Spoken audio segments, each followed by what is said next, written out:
কক্সবাজারের টেকনাফ সীমান্তের ওপারে মিয়ানমারের রাখাইনে রোহিঙ্গা সশস্ত্র গ্রুপ আরাকান আর্মি ও দেশটির সেনাবাহিনী ত্রিমুখী ড্রোন হামলা ও গুলিবর্ষণের শব্দে আতঙ্কিত এপারের মানুষ। এরই মধ্যে এপারে গুলি এসে পড়ার ঘটনাও ঘটেছে।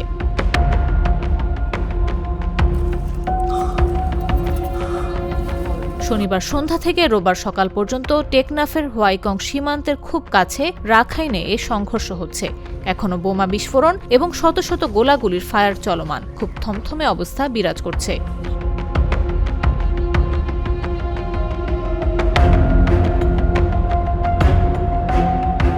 স্থানীয় বাসিন্দা আলমগীর হোসেন বলেন, হোয়াইকং সীমান্তের ওপারে যে হারে বোমা বিস্ফোরণ ও গোলাগুলি হচ্ছে, সারারাত পরিবারের সদস্যরা জেগেছিল। এক একটা বিস্ফোরণে বাড়ি ঘর কেঁপে উঠছে, নারী ও শিশুরা ভয়ে কাঁদছে। হোয়াইকং ইউনিয়ন পরিষদের ইউপি সদস্য সিরাজুল মোস্তফা লালু বলেন, গত ৩ দিন হোয়াইকংয়ের ওপারে রাখাইন সীমান্তে দিনে রাতে গোলাগুলি ও বোমা বিস্ফোরণ হচ্ছে। শনিবার সন্ধ্যা থেকে রোববার ভোর পর্যন্ত শত শত রাউন্ড গুলির ফায়ার ও একের পর বোমা বিস্ফোরণের শব্দে এপারের বাসিন্দাদের স্বাভাবিক চলাফেরা ব্যাঘাত ঘটছে। সেখান থেকে ছোড়া গুলি এপারে এসে পড়ছে। মানুষের চিংড়ি ঘেরে ও চাষের জমিতে গুলি এসে পড়ছে।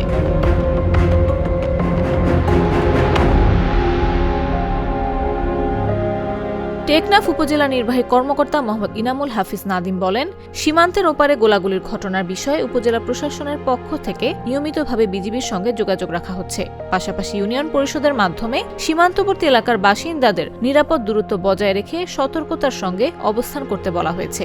এছাড়া বিষয়টি নিয়ে জনসচেতনতা বাড়াতে উপজেলা প্রশাসন কাজ করে যাচ্ছে।